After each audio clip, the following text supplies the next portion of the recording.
Motorola, repairing dead boot and fixing hang-on logo issues for Motorola smartphones. In this informative video, we will walk you through the process of flashing Motorola firmware stock ROM to revive your device. If you are facing problems such as a completely unresponsive device or it getting stuck on the logo screen, this tutorial is tailored just for you.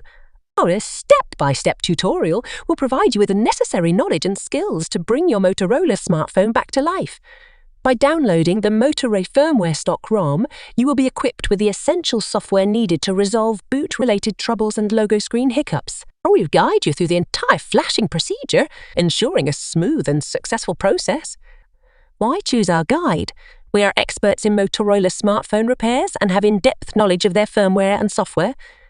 With years of experience, we've encountered and resolved countless dead boot and logo hang issues.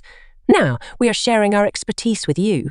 Stay tuned to discover the effective techniques employed to overcome these common problems. By following our instructions, you will gain valuable insights on how to identify and fix dead boot problems as well as resolve logo hang situations.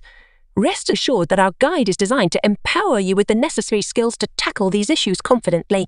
Don't let an unresponsive device or logo screen hinder your smartphone experience any longer. So, what are you waiting for? Hit the play button and let's dive into our comprehensive tutorial on repairing dead boot and fixing hang-on logo problems for Motorola smartphones. Revive your device and get it back into working order by flashing the Motorola firmware stock ROM. The ultimate solution awaits.